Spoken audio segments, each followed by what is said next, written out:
नमस्कार. ईशा पोल्ट्री फार्ममध्ये आपल्या सर्वांचं मनापासून स्वागत. आज पक्ष्यांचा 23वा दिवस आहे आणि पक्ष्यांची डिबेटिंग करण्याचा आजचा हा दिवस आहे. तर आम्ही डिबेटिंग करण्यासाठी म्हणजे चोचा कट करण्यासाठी हे रात्रीचं नियोजन केलेलं आहे. दिवसा आपल्याला चोचा कट करता येत नाही. रात्रीचंही पूर्ण लाईट घालून चोचा कट कराव्या लागतात. आम्ही हे मध्ये पार्टिशन टाकून पक्षी एका बाजूला घेतले होते सगळे आणि नंतर चोचा कट करून ह्या बाजूला सगळे ते टाकलेले आहेत.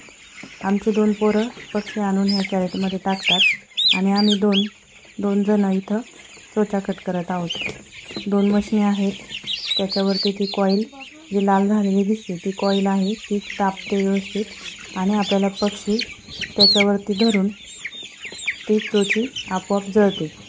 पक्षी धरताना व्यवस्थित चिमटीत धरावा लागतो, कारण चोच मागं पुढं होऊन चालणार नाही.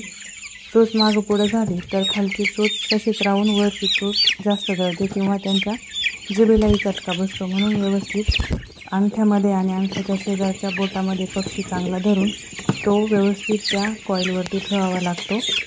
म्हणजे दोन्ही चोचा सारख्याच कट होतात आणि पक्ष्यालाही काही प्रॉब्लेम येत नाही, जीभ पण त्यांची भाजत नाही. पक्षी चिमटीत धरला की तो आपोआप शांत राहतो, नाहीतर तो चांगलाच फडफड करतो आणि हालचाल केल्यामुळं आपल्याला ते व्यवस्थित चोच कट करता येत नाही. दोन्ही चोचा व्यवस्थित त्याच्यावरती ठेवल्या की चोच आपोआप भाजून ती कट होते.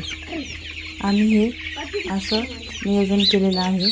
जास्त दिवस उशिरा करून आपल्याला चोच कट करता येत नाही, कारण जर जास्त दिवसाचा पक्षी झाला तर चोच ती निबर होते आणि चांगली लवकर भाजत नाही आणि पक्षी एकमेकाला तोडायची भीती असते. पक्षी व्यवस्थित धरून आम्ही बघा ह्या पद्धतीने असा त्या कॉईलवर ठेवत आहोत, म्हणजे पक्ष्याला काही प्रॉब्लेम येत नाही. तर हा पक्ष्यांचा 23वा दिवस आज आम्ही चोच कट करण्यात गेला.